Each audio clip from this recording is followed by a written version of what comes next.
climate crisis, as well as institutionalized racism.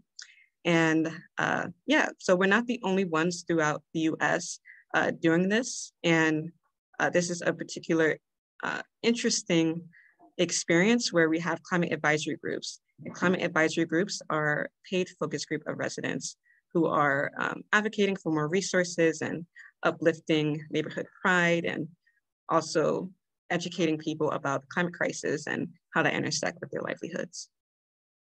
And so going into the next slide. Okay, so going into the next slide. So when we think about climate change, it's not a one single issue. It intersects with so many other different types of issues. And when we look at climate change nationally, it affects people differently. So those who live on the coast or near water, such as rivers or rivers and oceans, they experience more flooding, while those in California and areas that have more heat and live near the equator, they have more wildfires and droughts. And so climate change doesn't affect people. It does affect people, and it has disproportionate effects. It's not, and it's also not equal. And so looking at the climate crisis here in Cincinnati, we have here a map, and it says Cincinnati heat islands disproportionately affect low-income communities. And so we have the Beekman Corridor outlined here in the map, and it shows how heat as well as cool air affects the 5 neighborhoods.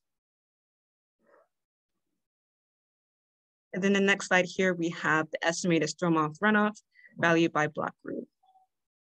And so you see here, this is an outline of the Beekman Corridor again, and you see how they are so close to the estimated storm water runoff, and that can flow into those neighborhoods. And so living next to an area that has a high stormwater runoff value, it can affect those in the surrounding areas. We also have a map here of tree canopy, and there's also a updated tree canopy dashboard that was created by Cincinnati Parks.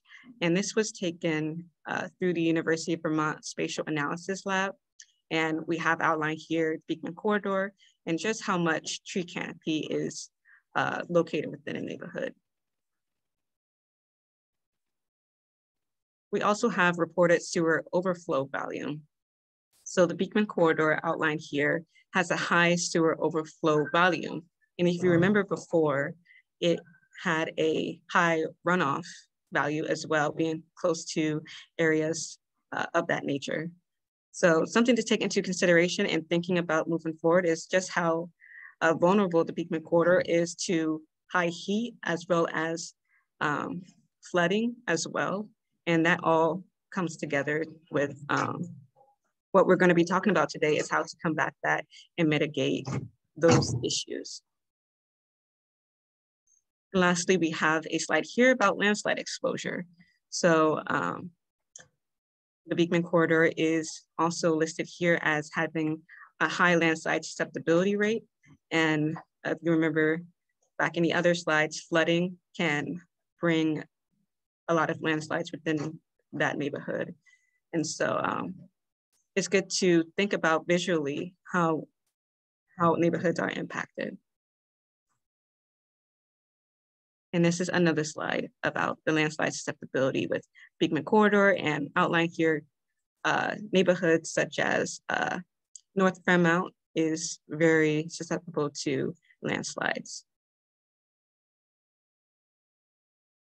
And going further into the presentation, going to introduce the Climate Advisory Group participants, and just want to reiterate what Climate Safe Neighborhoods is. So again, it's a national effort to identify neighborhoods that are more vulnerable to the effects of climate change because of racial and social injustices, spread awareness and educate residents in those neighborhoods, ignite action toward climate resilience.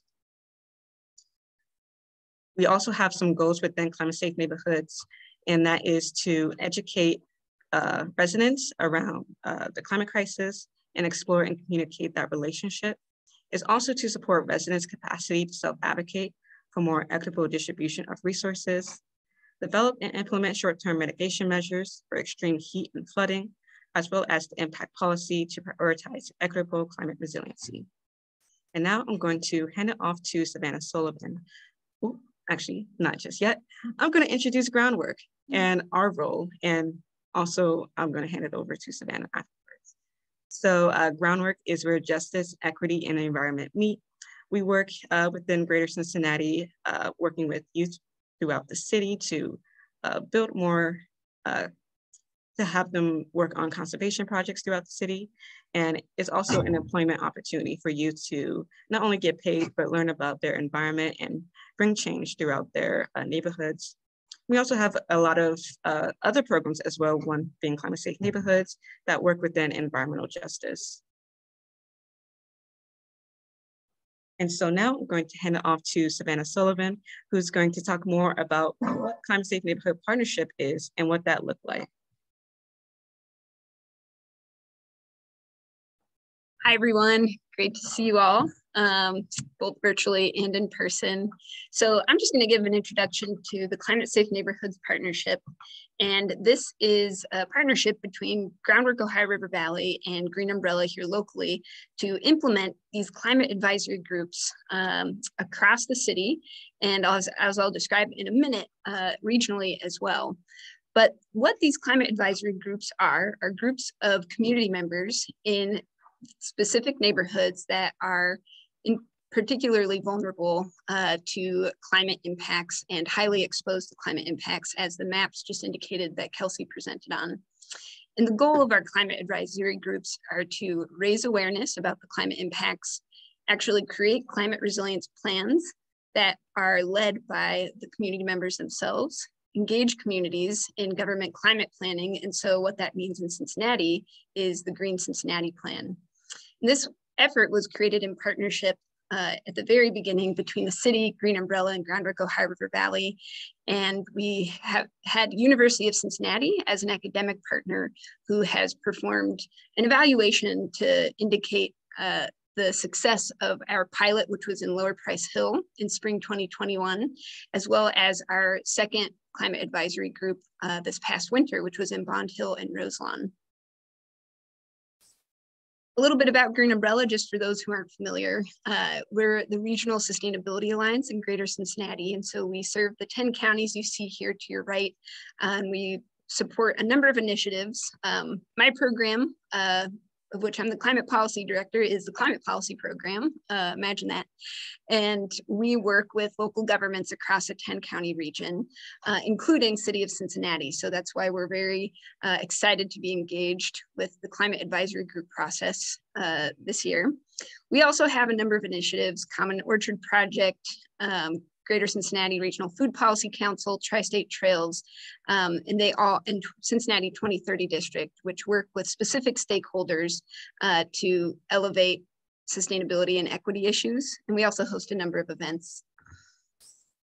How this climate advisory group process got started at the very beginning was through a grant from the National League of Cities in summer 2020 that the City of Cincinnati received.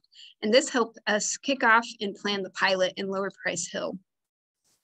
Then we were able to co-design a process, and that was between the city, Groundwork Ohio River Valley, and Green Umbrella.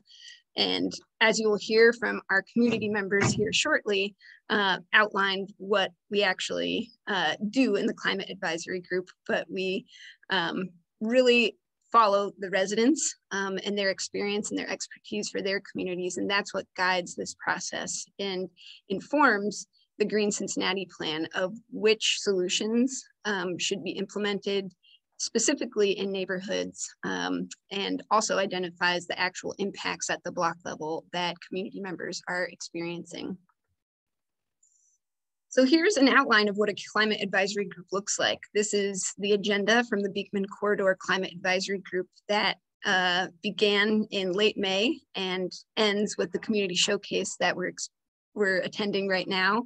And it's a series of 6 to 7 meetings where we work with community members to better understand their neighborhoods and bring in all of the research about climate impacts and the historical understanding of discrimination in these communities and understanding that intersection. We then collaboratively build maps, as you'll see here shortly, to identify what are the climate impacts as well as the climate solutions.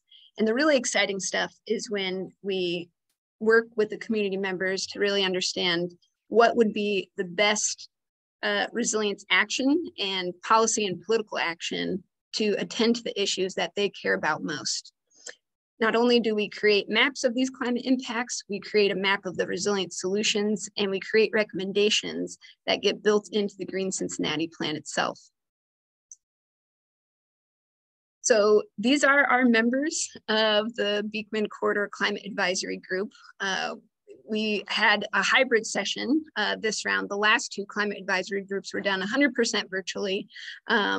It was definitely a learning curve to host hybrid events, but we were able to welcome almost a dozen different guests from partner organizations across the region to share about things ranging from energy efficiency to urban canopy to housing and gentrification concerns in Cincinnati. And now I'm going to welcome first our guest, or Climate Advisory Group member, Odessa, who is going to share why she decided to join the Climate Advisory Group.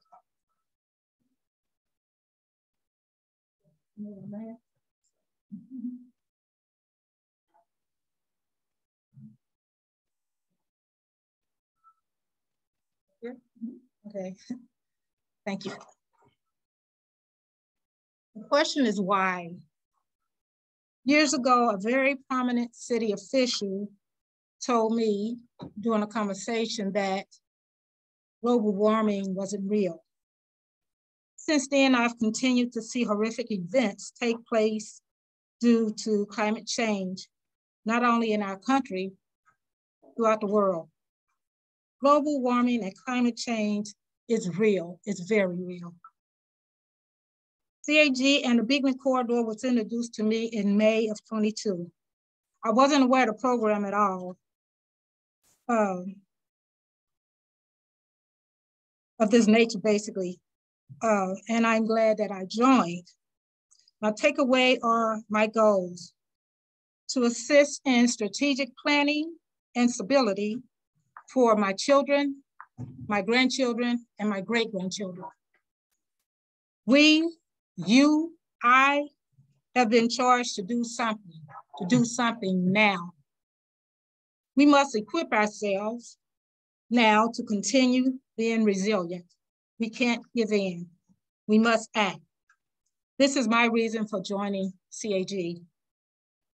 I'm taking with me the knowledge provided by Ms. Kelsey Hawkins Johnson, Ms. Savannah Johnson, I did it again. Sullivan, I made that mistake yesterday. Ms. Rigel, and all the brilliant young assistant team members who are making the Beekman Corridor a success. Thank you.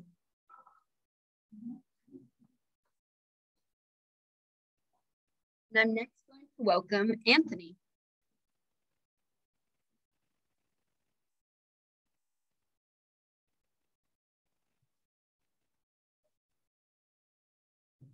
All right, guys. I am Anthony, one of the Green Corps members of Ohio River Valley.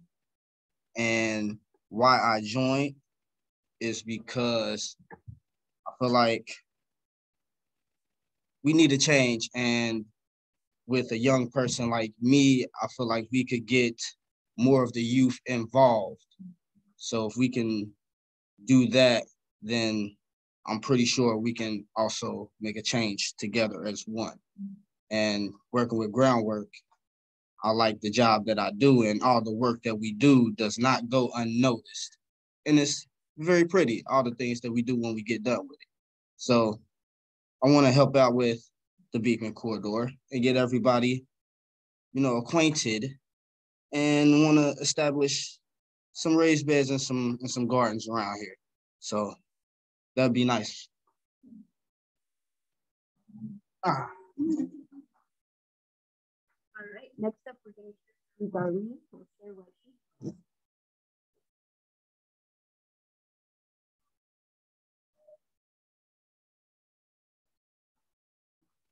Good evening. I've been a lifetime resident of North Fairmount that consists of low to moderate income residents who are homeowners as well as taxpayers.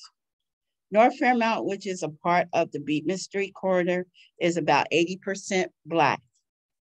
I joined the climate advisory group because I was interested in what was happening to our climate.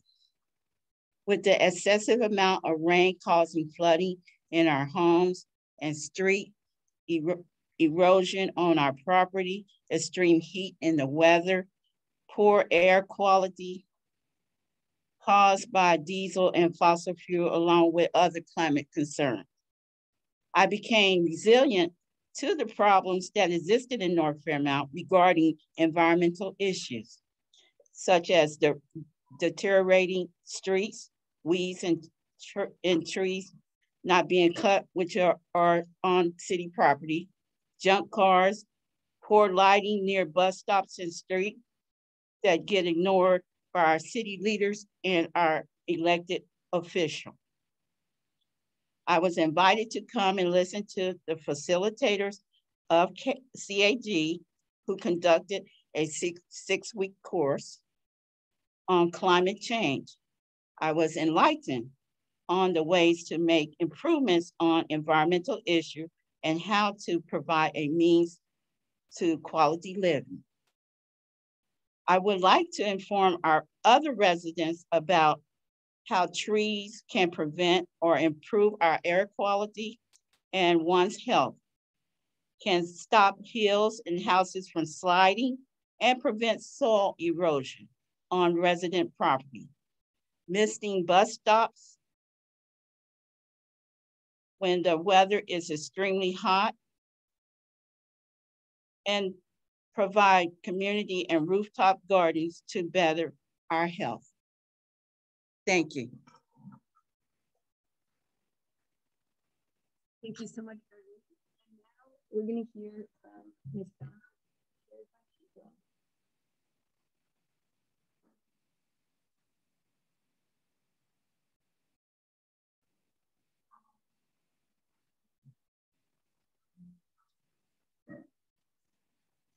My name is Donna Rose, and I have lived in South Cummingsville for over 20 years. I'm a member of the South Cummingsville Community Council Board of Trustees and a member of the Beekman Corridor Dumping and Investment Committee. We are in South Cummingsville, which is north of I-74, the Mill Creek to the east, and a steep hillside along Tappan Avenue to the west. South Cummingsville is a neighborhood significantly impacted by industrial land use, highway construction, abandoned residential and commercial property, and brownfields. In particular, brownfields and land reuse sites have contributed to disinvestment, vacant properties, and lack of green space. I joined the CAG to get a better understanding of climate change within communities, and because it would be addressing issues related to the Beekman Corridor committees, dumping, housing, and investment. Joining would also be a great opportunity to learn about solutions and available resources to assist the communities within the Beekman Corridor in resolving some of the issues that affect lives daily. South Cummingsville already faces the challenges of landslides, flooding, dumping, air and noise pollution, hotspots, and pedestrian hazards. These are real threats to the community health, safety, and stability. This is our opportunity to focus on reducing and slowing down the effects of climate change throughout the Beekman Corridor.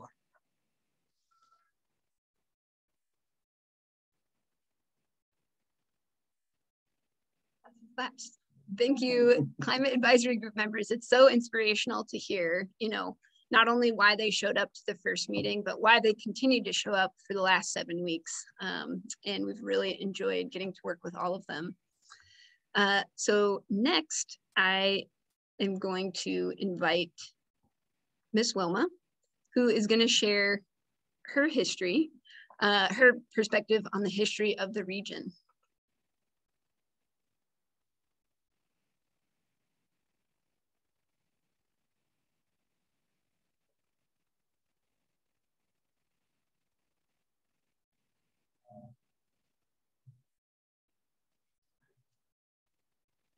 Good evening. My name is Wilma Wilson, and I am a resident of South Cumminsville for the last over 20 years. I moved here because it was affordable. I lived here as a child. I went to school here when I was a little girl. I came to this community when I moved over here, and it was a nice community. You know, it was churches. We had stores, grocery stores that actually sold grocery, food. We had retail in the area within walking distance. We had a swimming pool where kids could come in the summertime and swim. We'd go outside and play. The corners were not littered with people on the corners hanging out selling drugs and gunfire and stuff like that. But it was a nice, viable community. And that's before I-74. And I want to talk about the redlining that was done to us to put us in certain neighborhoods where there was a lot of industry, trucks, traffic, car traffic. Nobody really cared about our health or our children's. Even today, they built a school across from Ethel Teller Elementary School is across from where firefighters from all over the country come and train, and they burn stuff, you know. And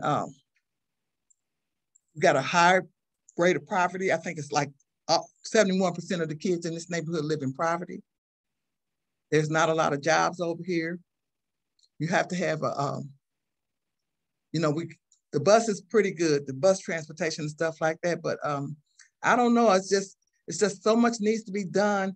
And climate is something that me personally, we can do certain things as Darlene was stating, but we got a whole lot of other problems we need to address before we worry about what God doing with the climate, in my opinion.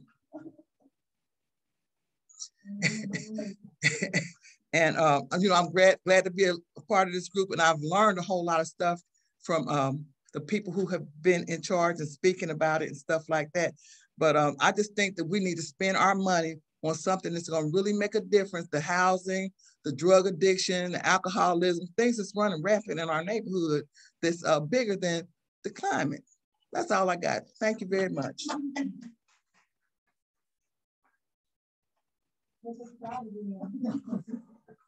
Great. Thank you so much, Ms. Wilma. It's really important to hear and elevate, you know, what are the issues community members have at the top of their minds. And then it's, you know, the duty of folks who are creating programs, projects, and policies that can intersect with those issues, because climate is a threat multiplier for so many of the issues that we just heard Ms. Wilma speak about. And it's really important that we keep making these connections. 1 second.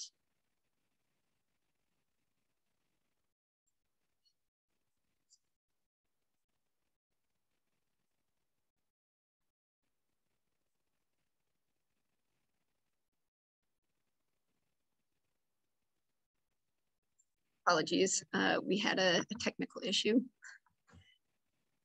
But next, I would like to invite Mr. Darrell, who is going to share about the resilience statement that our climate advisory group wrote collaboratively.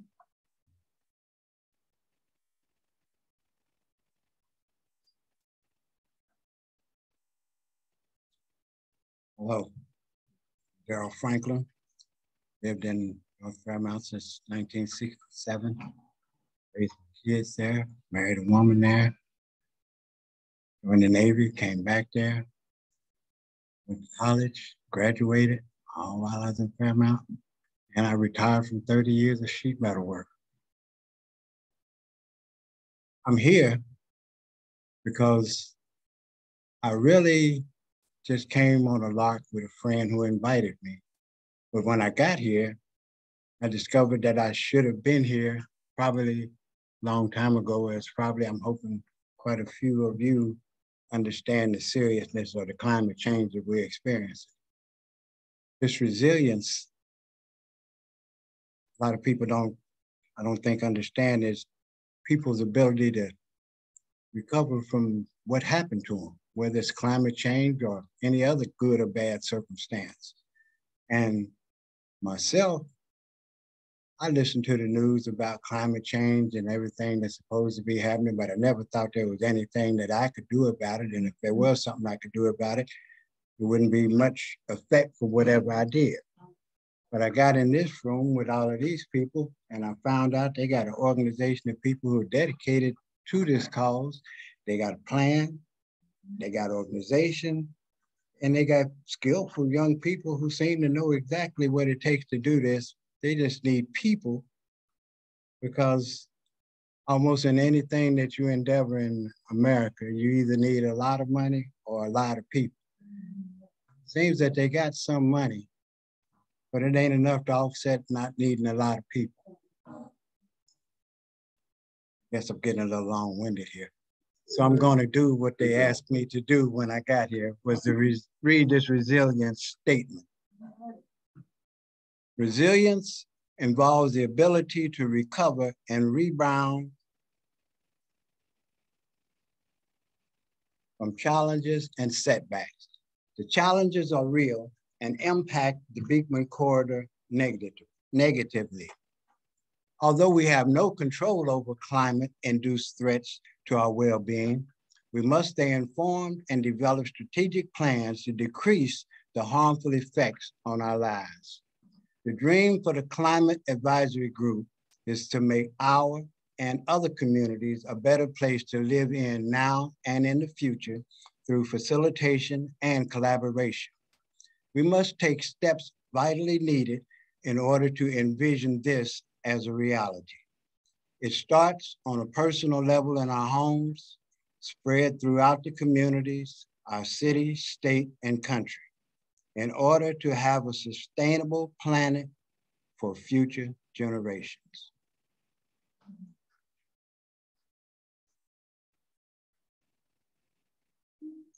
Thank you, Mr. Darrow, for that wonderful reading of the resilience statement and also what you had to say. It's very important. So I will move forward to Beekman Corridor Climate Impact Map. So as Darrow talked about, the climate impacts the Beekman Corridor negatively. And so as a group, they were able to not only survey their neighbors about the climate impact that they're experiencing, but also they got to contribute to mapping out climate impact within their area. So we have outlined here, and this was created by our GIS analyst, Tiffany Harvey, and it's a wonderful map that outlines Beekman Corridor and the mapping that the residents have done. So South Cummingsville is outlined here at the top.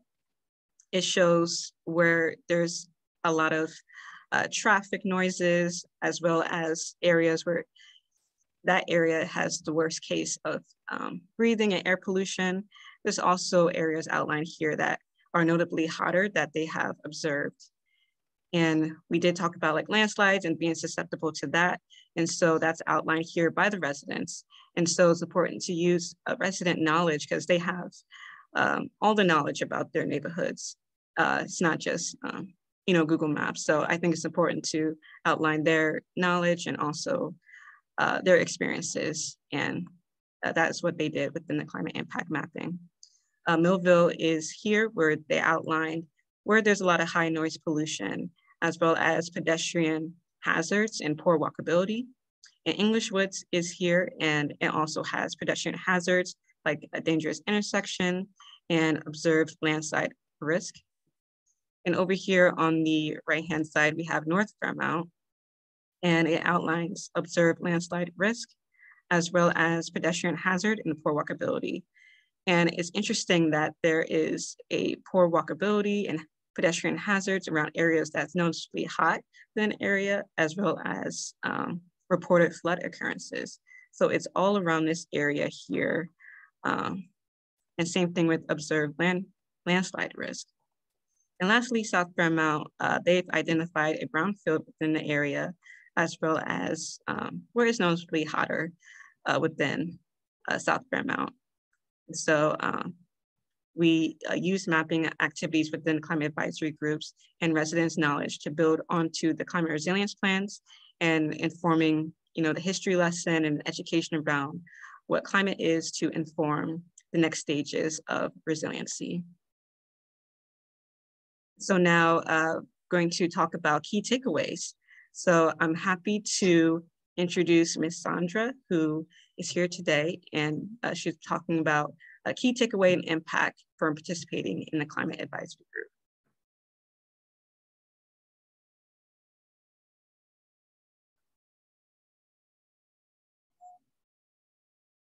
Thank you, Kelsey. And thank you to everyone here for coming to our Community Advisory Group Showcase. Our purpose is to create adaptation plan in the Beekman Corridor for dealing with issues like flooding, landslides, heat, and air pollution. First, I'd like to thank Kelsey and Savannah, our facilitators, for presenting the content in such an interesting and relatable manner. Thanks to Rigel and the rest of the team for their help in the presentations during our time here.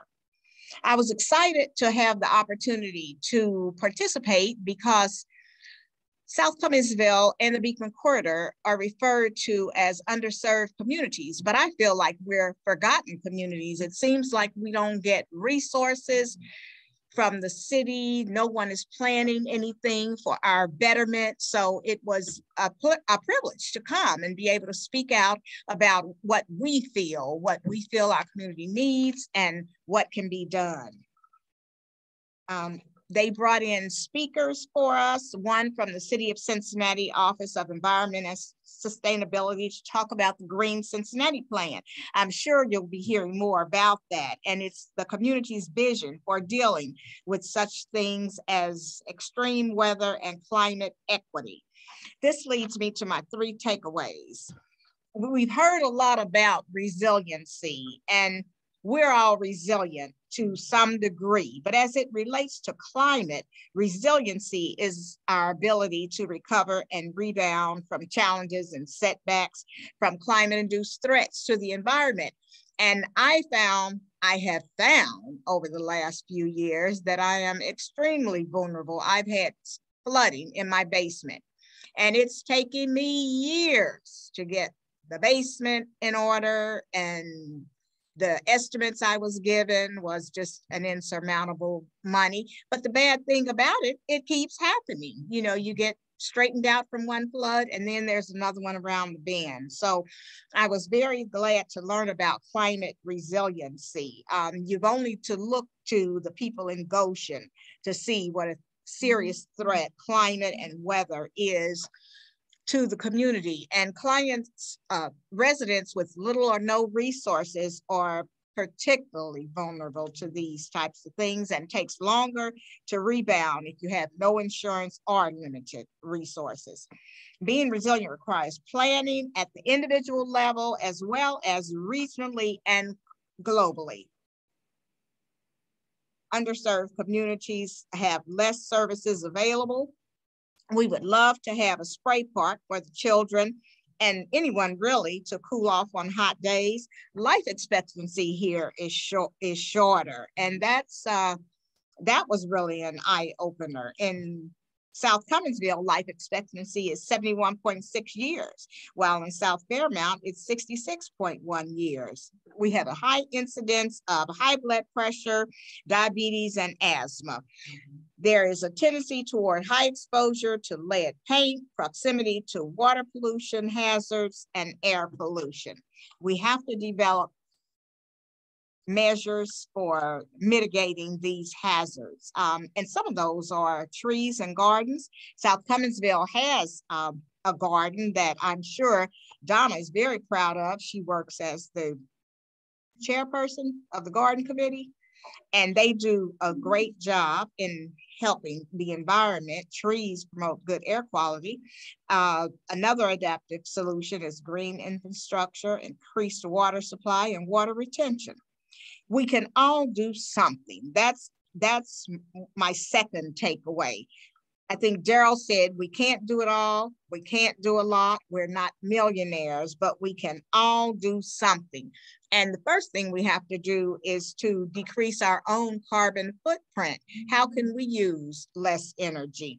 In my home, I've started something I refer to as rolling blackouts. There's times when I don't have on any lights, no TV, no air conditioning. Now, on a day like this, that is difficult. That's why I'm not at home, because some of the time during the rolling blackout, I'm not at home. So then I don't have to worry about whether I'm using any resources or not. But we all have to do something. I'm not going to plant a garden, but some people do. We have to reduce waste, reuse items, and recycle. My third takeaway, which really was already there, was global warming is real. We have to sound the alarm. There's been so much misinformation around global warming, like Wilma said. It is speeding up at an alarming rate. This week, it's extremely hot, not just in Cincinnati, but all over the United States and in Europe. No doubt we will see high energy bills, which can result in financial burdens. We have to be mindful of the environment in which we live and how we can best adapt to climatic swings. And we want our community to be livable, a great place to live, work, and play. Thank you.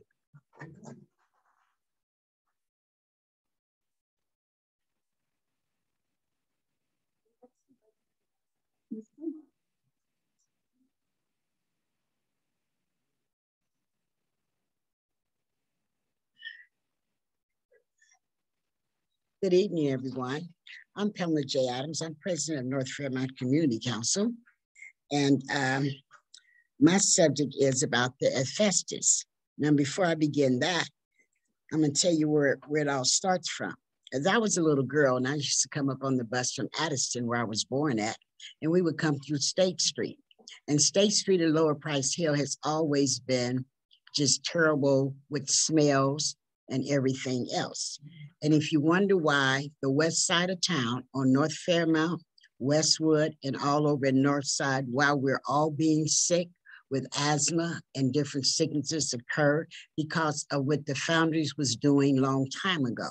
There was no EPA that was on demand to make people get rid of things like they needed to get dispose of things. Things were dumped in Price Hill in the back part on the hills, like it was in South Fairmount, like it is in North Fairmount, and also spread to Cummingsville, also spread all the way over to North Side. They would dump these ashes there. Now, when we get to the other part about the asphalt, about the asbestos, okay. As they go through and start taking down buildings, no one knew about what asbestos would do. Asbestos would get up into the air. We had some stacks here that they can't take down, that they started to take down these silos, and they had to stop because all this debris was in the air. Now, this is later on, but you have to understand before this, asbestos was always there and people didn't know what it was. That's why a lot of babies on this side of town were born with a lot of mental problems, deformity, and everything else. Now, the asbestos is here. Now, what this climate control is, this climate control has always been here, but a lot of people didn't understand what was going on as the equators were constantly moving from the north. And that's why when the equators move, they will move very small that you cannot see a fraction of them moving. They would cut into the earth. This is where all the earthquakes come into play all over the United States. Now we got another control because the climate is changing all over again. Now with this, everything that everyone said, I do agree with. I agree with every statement that all of us has made tonight. The class is great, it's beautiful. I have always worked with this city. I've served on many committees on this city. And a lot of it is about global warming and getting things done. And we all pour on this side of town. Now, to me, the capability of resilience is that we pull together, we can strengthen ourselves. It's not going to happen overnight. It's going to take time, and we can put things back together. I agree with them when they talked about the trees, because when you take the trees away, the root, if you pay attention to Columbia Parkway in the city of Cincinnati, how much money they have wasted trying to hold back a hill. But what happened was someone brilliant, after they bought the home up there, decided to go to the city. They can't see over. Trees grow up as well as out. So instead of them topping the trees, they went all the way and took the root out. And when you take out the root, that's going to hold back the soil. That's what happened. We have landslides. This city has wasted so much money trying to correct this, and it cannot be corrected when you disturb Mother Nature. The same way it happens over there in Evanston. When they put this new school up, they didn't put the proper drain in behind these people's homes that was already happy there. Since they put this school up, who came up with the bright idea just to put one drainage back there? It can't work like that. You get an overflow of flooding. The people's basements are being flooded all the time. MSD is having problems. And I think I blame a lot of this on developers, because you don't want to do the proper things to help drain this water up off of people's property. So when we did this class, you learned a lot about that. You learned a lot about the challenges that we have in our whole city that's all over, and everyone has the same problem. North Fairmount is very centrally located. You get I-75 going north, south, east, or west. We're 15 minutes from anything, from downtown Cincinnati, the same way South Cummingsville is city, the same way South Fairmount is city. We are a beautiful community over here. We're a tree-lined community. We want our community to stay that way. We need help from the city. That's fine that we're doing this, but what about what we really need here? We need more services. We are a forgotten side of the town, and it should not be that way. So with this, we can recover. We have a lot of challenges, but the people that live on this side of town in the communities that we're speaking about now are here to stay. And we would like to get this taken care of. We love the fact that the program with all the staff was fantastic. I love the fact that there was a lot of people that came out to come to do this. And what I will end with is this. You have to come to help your city. Things are not going to happen overnight. You can sit back and complain all you want to. If you see a community, if you see a committee being put together that the city is asking you to come and be involved, then come and be involved. Make your voice out there so that everyone would know what we need to do. Do not be ashamed. You will not be ridiculed at all. Go to City Hall, have conversation at the time when you have to go in there at 12 o'clock and you're able to speak for 2 minutes. Nobody comes after you. Go to your council meetings, join your community council, help in your community, do whatever you can do. And the best thing I would like for people to do is please get the youth involved. This is our future. Don't sit there and look at something and say, well, I'm not going to help with this because I don't have no kids in school. Help the Board of Education. We have to strengthen our youth to help our lives go on, to help our city grow, to help our world to grow. So I love what I did, and congratulations to everyone that came through the committee. And I do hope I see you again. You also know that the Green Umbrella is looking to put a committee together, and let's see who's going to come out and come to that. Thank you very much and have a great day.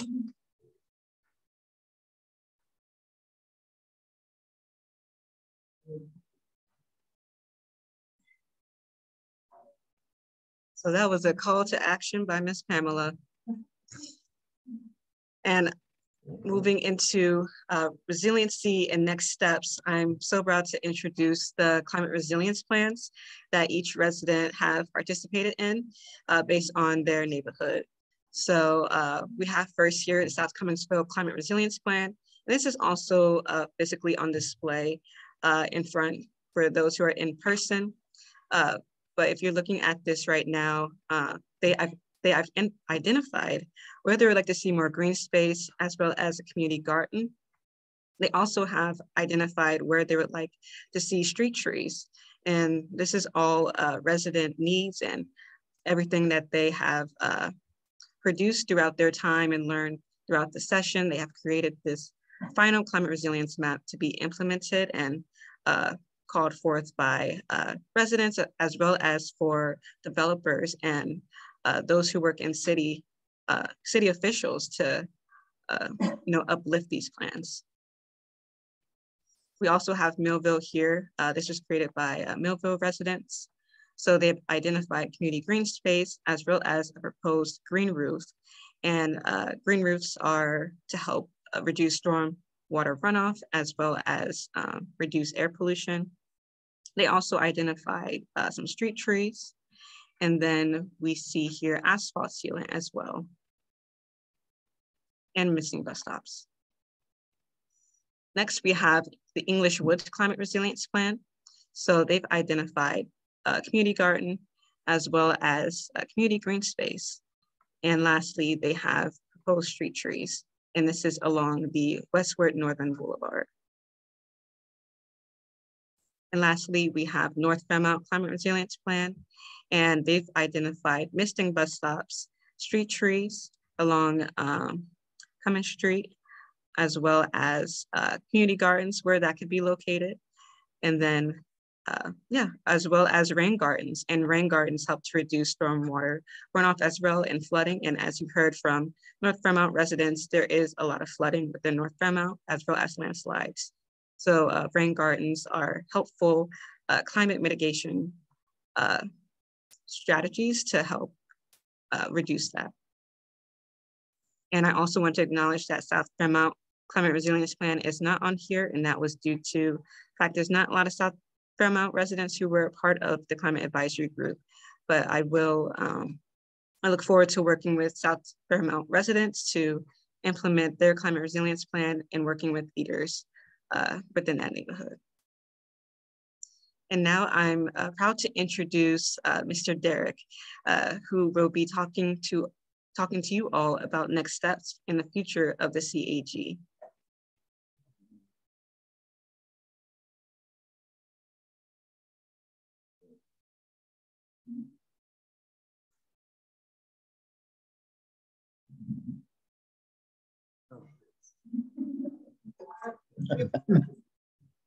All right, my name is Derek Fagan, and I'm here to talk about the future, I guess, of the Climate Action Committee. First of all, my involvement started one Saturday morning. I was sleeping. Donna called me and said, "Hey, you ought to get over here.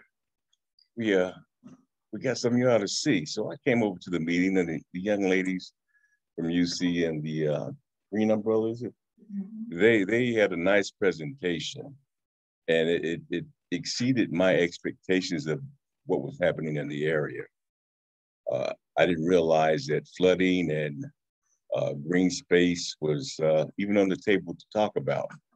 But they had a very nice clear-cut plan. They showed me areas of where it was extremely hot, where we had no trees. And it was really interesting. And it was not just for South Cumminsville, it was for the entire Beekman Corridor and beyond. So I said, I'm coming back, I want to be involved in this. So that was my beginning of being involved with the committee.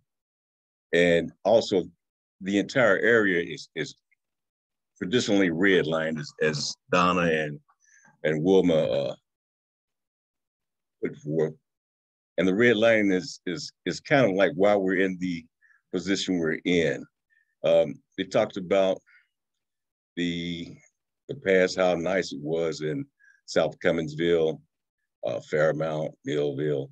Those days are gone. We can forget about it. We've got to plan something new for the area.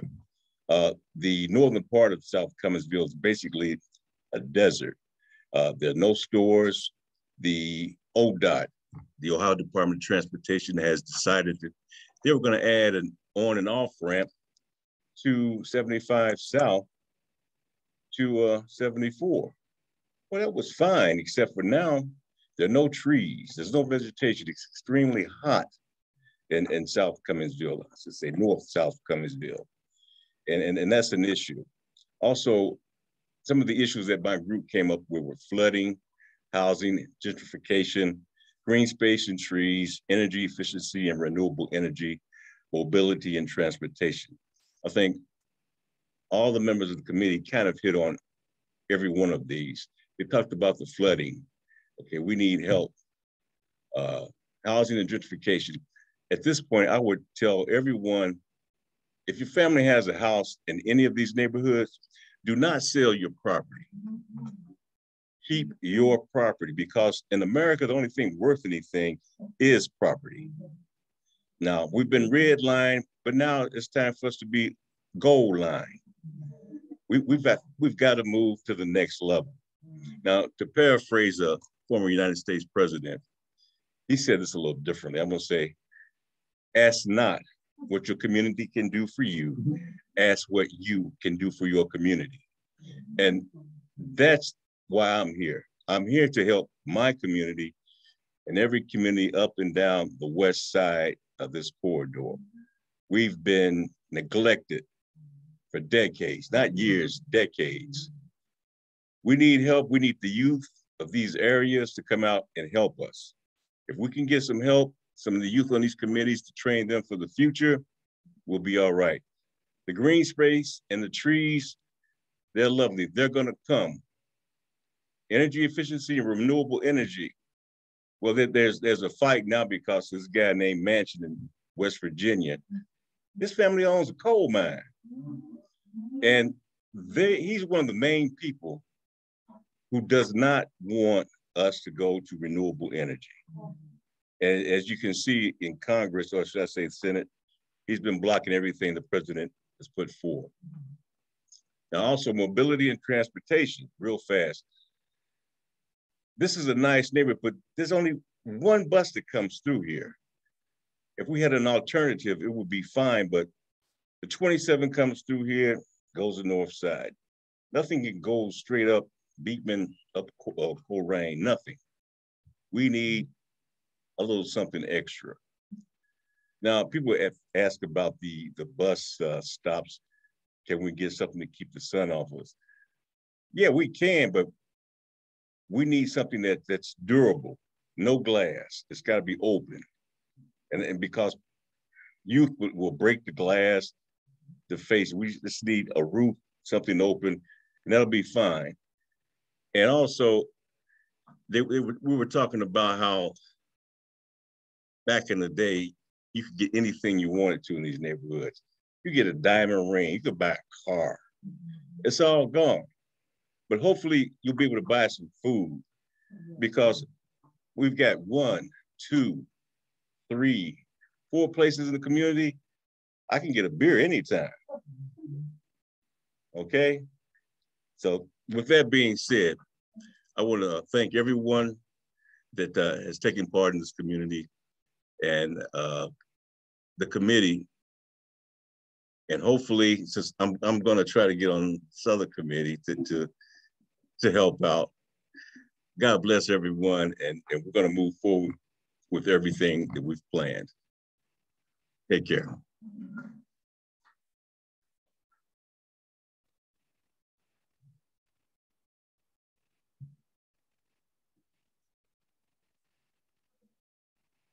All right, thank you so much, Derek, for that wonderful speech about next steps and moving forward. And outlined here are project-based solutions.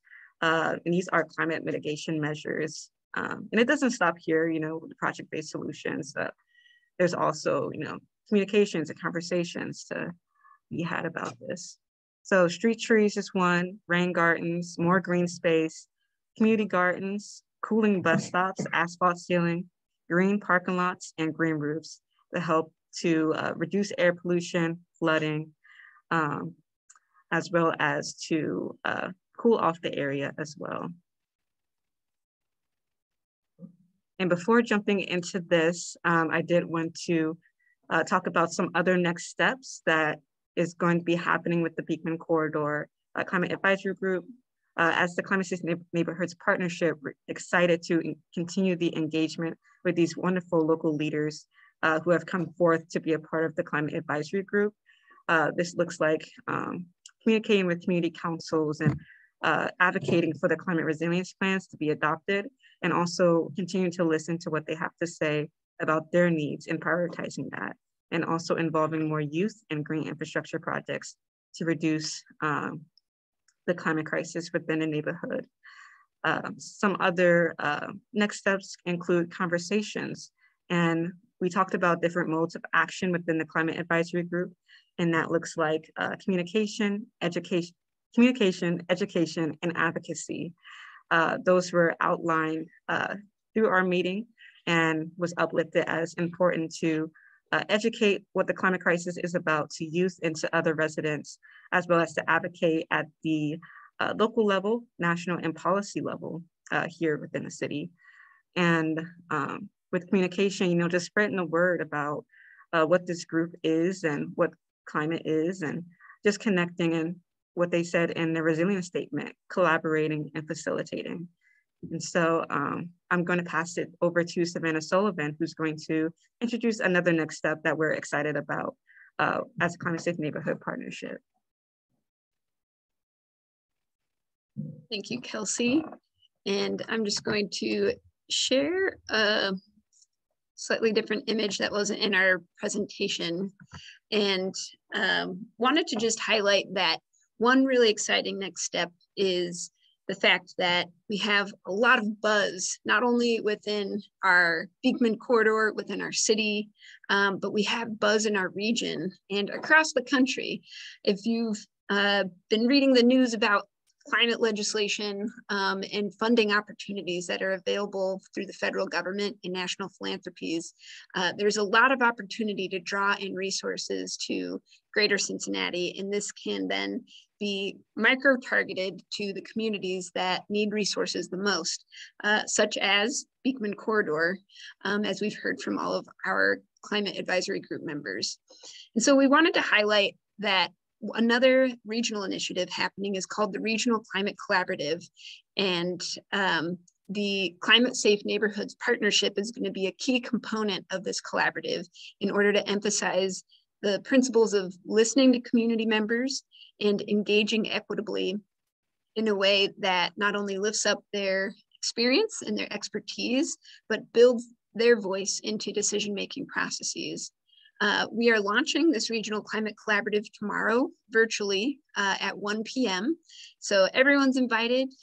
We'll share the link in the chat, and we'll be highlighting, you know, a lot of the efforts that you've heard about today.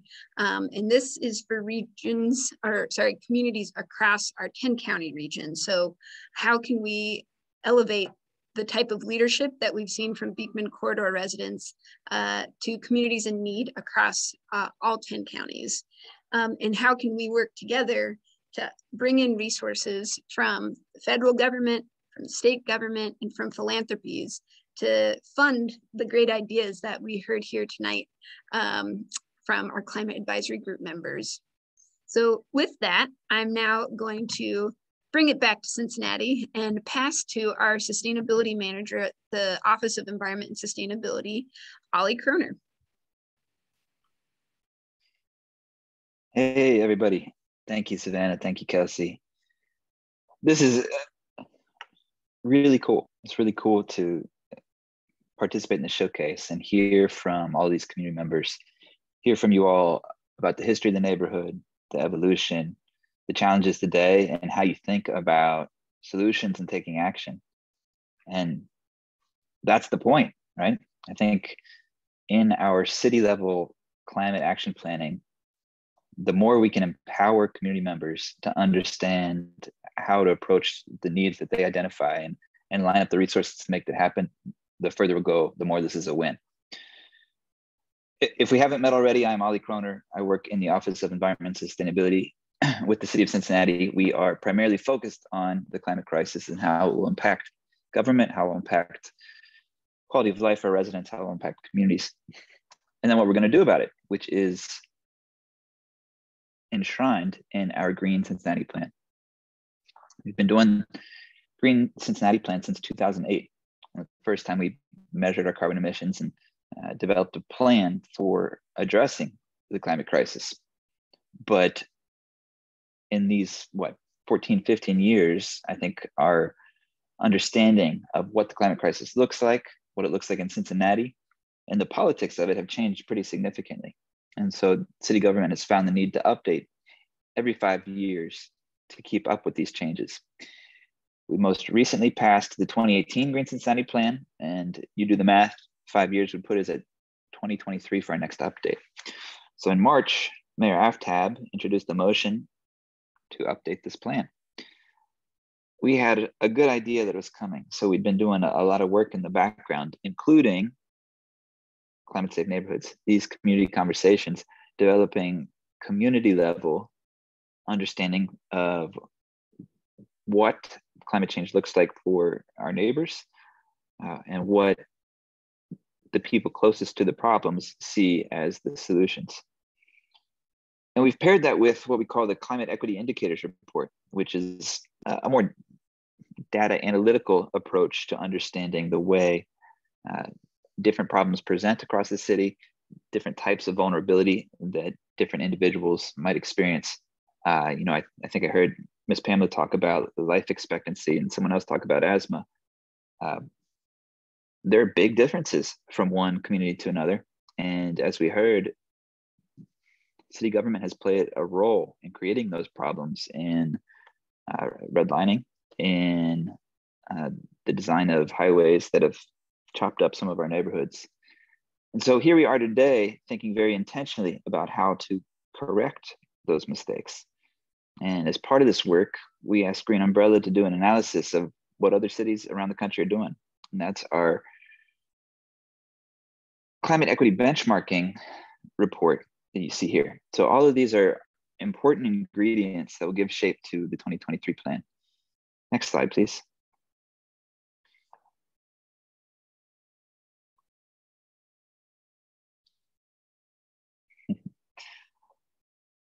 And so I know our climate advisory group members have seen this, but for all of our folks tagging along today and getting a sneak peek inside this process, we launched in May. The mayor appointed a steering committee of business leaders, community leaders, faith leaders, labor leaders to help give high-level guidance on how to go about thinking about the climate crisis in Cincinnati, how to go about engaging their communities. Separately, well, I should say as part of the steering committee, there's also an equity committee, and many of the folks here tonight are involved in that. They're challenged with developing an equity framework to help think through key considerations in designing the recommendations that will be included in the 2023 Green Cincinnati plan. Not just the strategies, but how we get there, the process and the product. Within the steering committee, we have several subcommittees. You can see them here. I won't read them to you, but they are the various systems that interact to make up our environment, to make up our climate. And for each of these subcommittees, they'll each meet 3 times. Once to put forward the community's ideas. At this point, we have collected thousands and thousands of suggestions from the public. Over the next several weeks, they'll meet again to sort through all of that, to identify the key strategic themes that the public are putting forward. And then later this fall, they'll meet again to refine and endorse a final list of recommendations to be included. But alongside this process is the Climate Safe Neighborhoods work that we're engaging in right now, and then also the Climate Safe Community Series, which I know many of our CHE members participated in. Hearing from community members key themes to consider in on-the-ground climate solutions, key themes in designing policies and programs that plan for our most vulnerable community members, because we know if we plan for our most vulnerable, then we're planning for everyone else as well. Next slide, please. So between now and the end of this year, we're going to have all of these meetings. We have all of these different streams of input. Yes, we have the mayor's priority and council priorities. We have this analysis from Green Umbrella. We have our equity framework from our equity committee. We have these frontline community sessions, including Climate Safe. We have an online survey where people have submitted hundreds of ideas, and we have public meetings, including a big kickoff event held in Avondale at the zoo to solicit ideas. And we have our subcommittee focus groups who will help us work through everything, and our steering committee giving us guidance. This is going to mean thousands and thousands of points of input that we have to work through and pull together into a cohesive plan that sets the stage for the future of Cincinnati. And it is critical that the process is equitable. And it's critical that we hear from folks like you, because this is really intended to be a community vision for where we're going together. I loved what Mr. Darrell said about you need money or you need people. And we all know Cincinnati is not rich with money, but we are rich with people. And if we can bring you all out and bring you into this conversation, we can deliver on the needs for your community and deliver on the needs for Cincinnati. So please engage with us as we craft the final version of this plan. Thank you for being here tonight.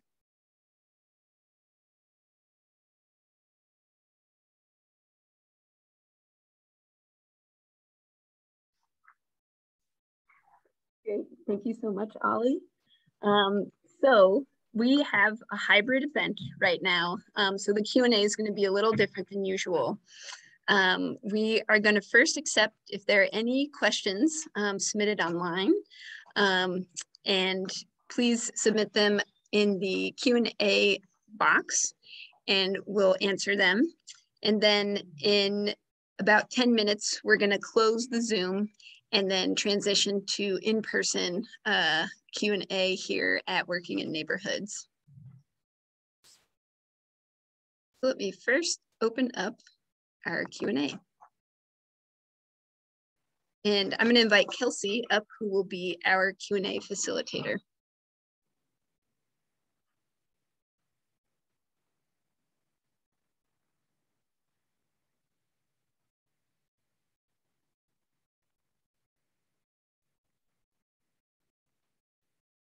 All right, thank you everyone for sticking with us throughout this evening. You heard from the wonderful local leaders from the 5 neighborhoods of the Beekman Corridor talk about their experience within the Climate Advisory Group, as well as what the impact is within the Beekman Corridor. And so if you have any questions about the Climate Advisory Group process, if you got an individual question for a Climate Advisory Group member, we're open to accepting questions via chat.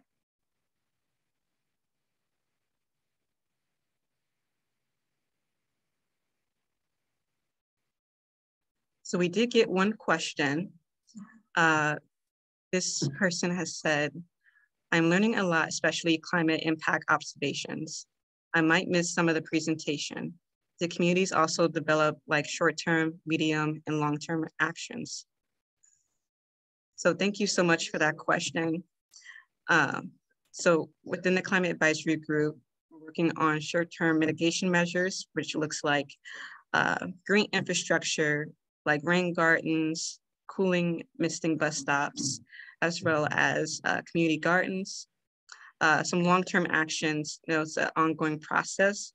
It doesn't end overnight, all of the climate-induced impact. So I think communicating with individuals and working at the policy level and with residents, even youth as well, to continue this action long-term is the action that was outlined by the Climate Advisory Group members.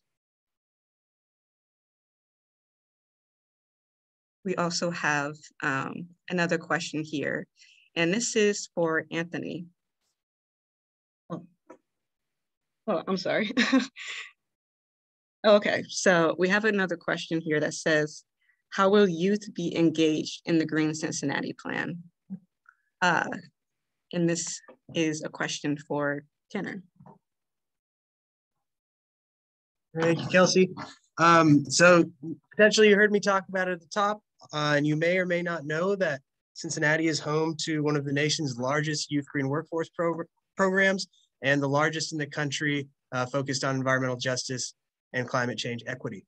That is due to Groundwork's work and our partnership with Cincinnati Parks and the city of Cincinnati and a bunch of other partners that help us provide jobs, training, and soft skills for youth and elevating kind of their voices in connection to climate safe.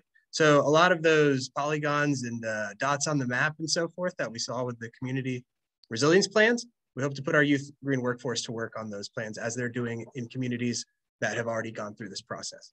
As it relates to the Green Cincinnati plan, there is also a youth subcommittee wherein youth from our workforce have applied for a job, if you will, and youth from around the city also have the opportunity who are not with our workforce. It'll be an amazing resume boost for them. They will go through almost a year-long of training, everything from urban planning to environmental sustainability issues. And again, with the effort to elevate their experience, their ideas, their thoughts, because as we've all talked about and heard today, they're obviously a key part of the future. So they will be part of that committee, just as an equity committee or any other committee that is designed to help kind of guide our whole process here with Ollie in the Office of Environment and Sustainability. Thank you.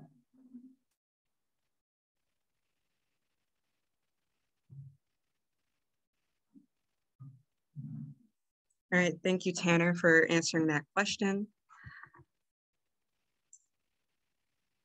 So we have another question. It says, as someone who works in brownfields redevelopment, I'm curious as to what the CAG's thoughts are on the identified brownfield in the map shown earlier.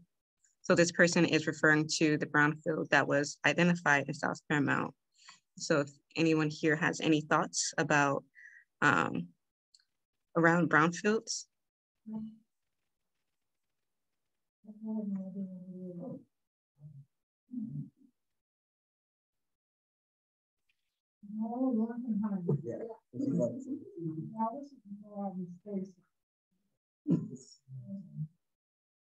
Kelsey, is someone coming to address this question?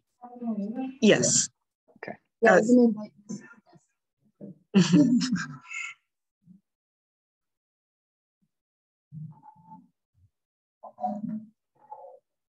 Okay, I can understand what the concerns about Luckenheimer located in South Fairmount could be of priority for the majority of the city of Cincinnati. It's been there for years. I've had relatives that have worked there up until they shut the place down. And around the dinner table, we would hear a lot of things that was going on in there that most of the public was not aware of.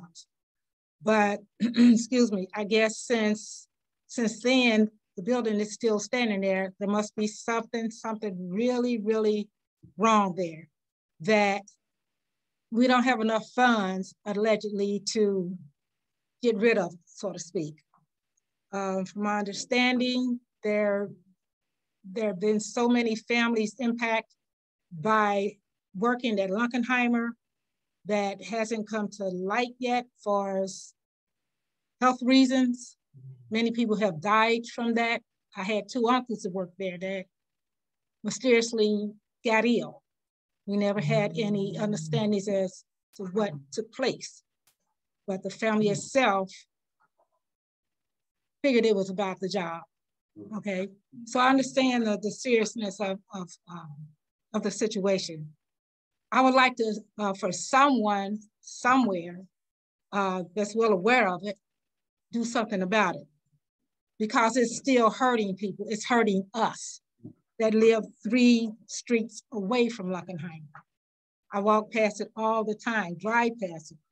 You know, there's a church there.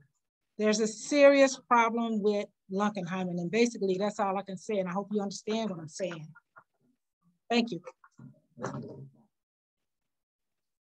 can I share some good news? Last month in June, brownfields funding was awarded, including $1.7 million to begin remediation of Lunkenheimer. So that is a giant amount of money that will help be used to clean up that site and hopefully repurpose it in the long run. But a lot of that early stage environmental remediation is the first step, and that has been a giant hurdle for that building and several others. That's one of 6 projects in Cincinnati that was awarded funding. Yeah, thanks for mentioning that, Ollie. We do have our last question of the night, and this is actually to you, Ollie. And it says, what will the subcommittee process look like for the Green Cincinnati Plan? Right. So as I mentioned, at the end of May, we held the big kickoff at the Cincinnati Zoo. And for each of the different subcommittees, we brainstormed, right? We asked everybody to put forward their best recommendations, their key barriers, and their key folks we should talk to. And so we captured everything we received, and our team at Environment and Sustainability has been working through all of that to organize the input and pull out key themes. Now we enter the next round of those meetings. And I should mention that the dates of all those meetings are published at greencincinnatiplan.com. And they're also being emailed out if you are on the OES mailing list. And I actually think the Green Umbrella mailing list included a link today as well. But those meetings will be held between the first week of August and middle of September to refine those ideas. And then each of the subcommittees will meet again in fall. And those dates are being pinned down. I think you can see many of them, if not all of them, on our schedule also. But the idea is to have all committees meet 3 times by the end of fall, at which point we'll begin to synthesize everything into our recommendations for council. Awesome. Thanks so much, Ollie. And we just dropped in that schedule for the subcommittee and community series link into the chat. Also wanted to drop in the registration link for the Regional Climate Collaborative. And the last link that we'll share here virtually, and then we have this for in person, and I'll invite Kelsey up shortly to describe the survey process. But yeah, the last link you'll see will be for a survey that we invite you all to please take and share your thoughts on climate impacts and climate solutions.